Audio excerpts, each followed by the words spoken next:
Deuteronomy chapter 32. Give ear, O heavens, and let me speak, and let the earth hear the words of my mouth. Let my teaching drop as the rain, my speech distill as the dew, as the droplets on the fresh grass, and as the showers on the herb. For I proclaim the name of the Lord. Ascribe greatness to our God, the rock. His work is perfect, for all his ways are just. A God of faithfulness and without injustice, righteous and upright is he. They have acted corruptly toward him. They are not his children because of their defect, but are a perverse and crooked generation.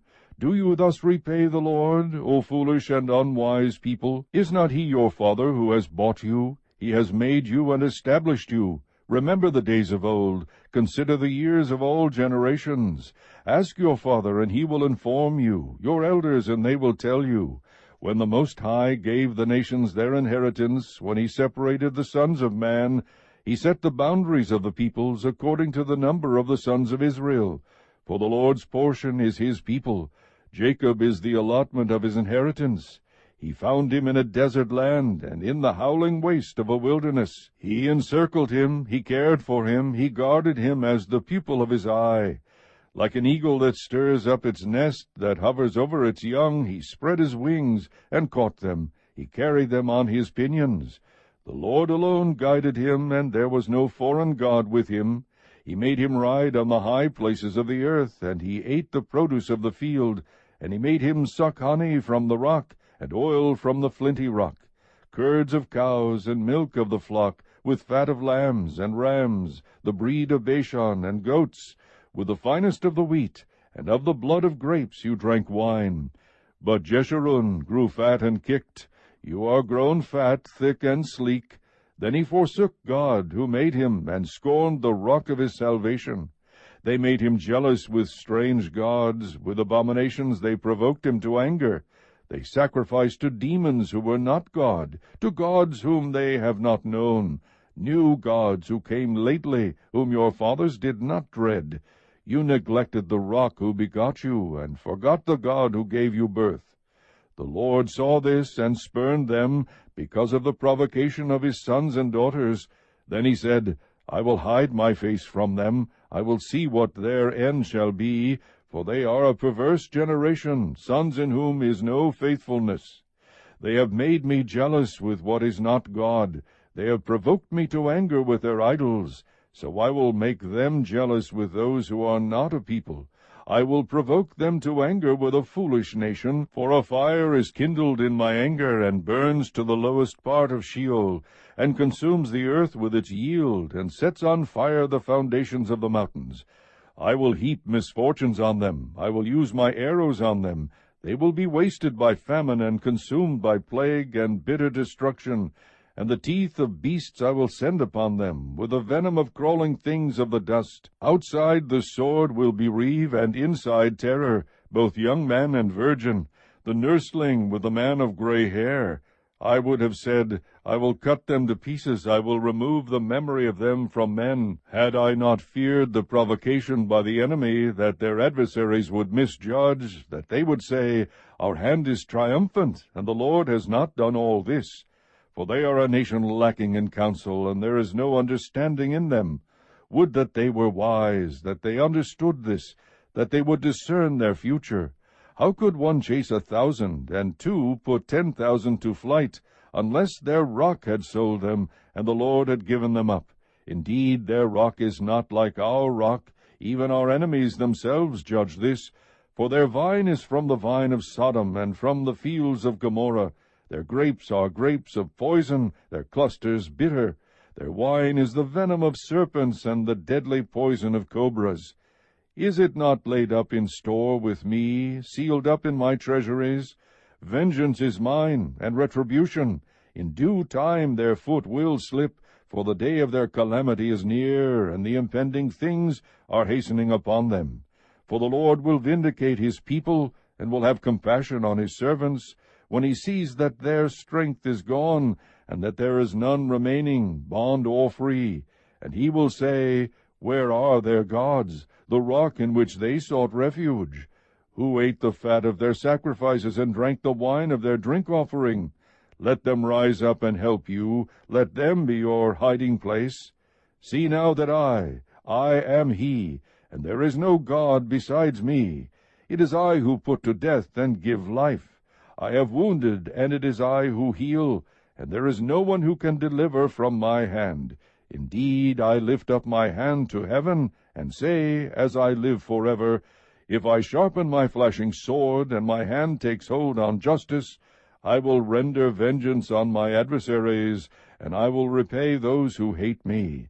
I will make my arrows drink with blood, and my sword will devour flesh, with the blood of the slain and the captives, from the long-haired leaders of the enemy.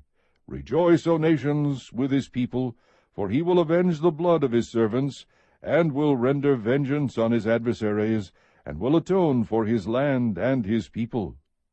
Then Moses came and spoke all the words of this song in the hearing of the people, he with Joshua the son of Nun.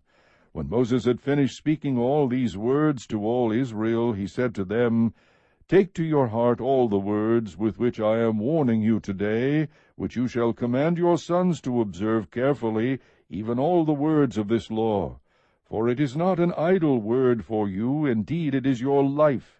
And by this word you will prolong your days in the land which you are about to cross the Jordan to possess. The Lord spoke to Moses that very same day, saying, Go up to this mountain of the Abarim, Mount Nebo, which is in the land of Moab, opposite Jericho, and look at the land of Canaan, which I am giving to the sons of Israel for a possession.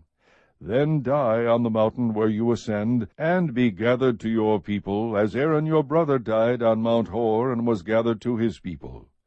Because you broke faith with me in the midst of the sons of Israel at the waters of Meribah Kadesh, in the wilderness of Zin, because you did not treat me as holy in the midst of the sons of Israel.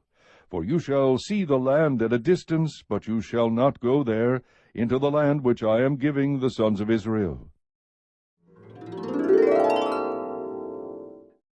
Chapter 33. Now this is the blessing with which Moses the man of God blessed the sons of Israel before his death. He said, The Lord came from Sinai, and dawned on them from Seir. He shone forth from Mount Paran, and he came from the midst of 10,000 holy ones.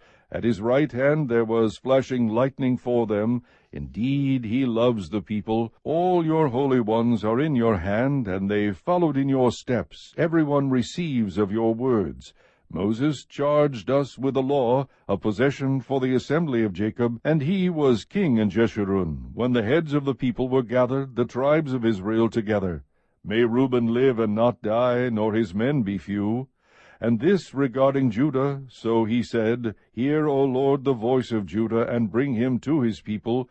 With his hands he contended for them, and may you be a help against his adversaries.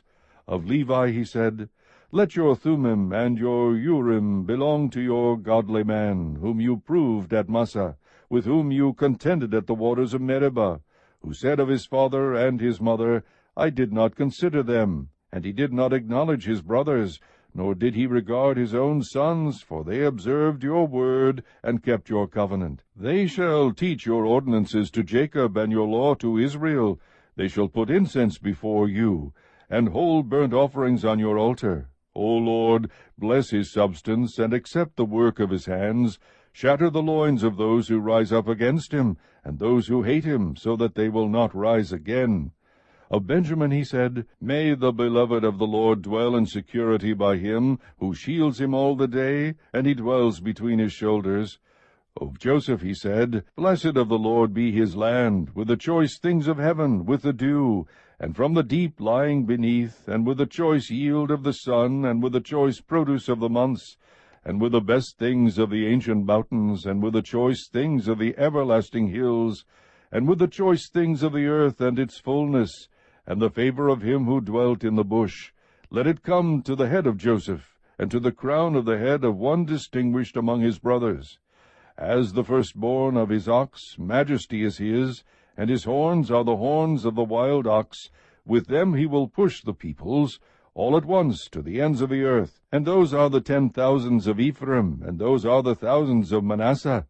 Of Zebulun he said, Rejoice, Zebulun, in your going forth, and Issachar in your tents. They will call peoples to the mountain. There they will offer righteous sacrifices, for they will draw out the abundance of the seas and the hidden treasures of the sand. Of Gad he said, Blessed is the one who enlarges Gad. He lies down as a lion, and tears the arm, also the crown of the head. Then he provided the first part for himself, for there the ruler's portion was reserved, and he came with the leaders of the people. He executed the justice of the Lord, and his ordinances with Israel. Of Dan he said, Dan is a lion's whelp, that leaps forth from Bashan. Of Naphtali he said, O Naphtali, satisfied with favor, and full of the blessing of the Lord, take possession of the sea and the south. Of Asher he said, More blessed than sons is Asher. May he be favored by his brothers, and may he dip his foot in oil. Your locks will be iron and bronze, and according to your days, so will your leisurely walk be. There is none like the God of Jeshurun, who rides the heavens to your help, and through the skies in his majesty. The eternal God is a dwelling place, and underneath are the everlasting arms. And he drove out the enemy from before you, and said, Destroy. So Israel dwells in security, the fountain of Jacob secluded, in a land of grain and new wine. His heavens also drop down dew. Blessed are you, O Israel. Who is like you, a people saved by the Lord? Who is the shield of your help, and the sword of your majesty? So your enemies will cringe before you, and you will tread upon their high places. Chapter 34.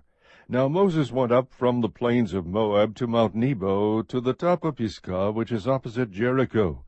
And the Lord showed him all the land, Gilead as far as Dan, and all Naphtali, and the land of Ephraim and Manasseh, and all the land of Judah as far as the western sea, and the Negev, and the plain and the valley of Jericho, the city of palm trees, as far as Zoar. Then the Lord said to him, This is the land which I swore to Abraham, Isaac, and Jacob, saying, I will give it to your descendants. I have let you see it with your eyes, but you shall not go over there. So Moses, the servant of the Lord, died there in the land of Moab, according to the word of the Lord. And he buried him in the valley in the land of Moab, opposite Beth-peor, but no man knows his burial place to this day.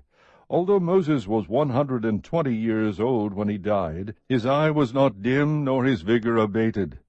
So the sons of Israel wept for Moses in the plains of Moab 30 days. Then the days of weeping and mourning for Moses came to an end.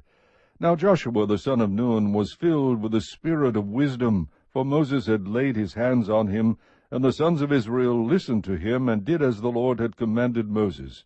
Since that time no prophet has risen in Israel like Moses, whom the Lord knew face to face. For all the signs and wonders which the Lord sent him to perform in the land of Egypt against Pharaoh, all his servants, and all his land, and for all the mighty power, and for all the great terror which Moses performed in the sight of all Israel.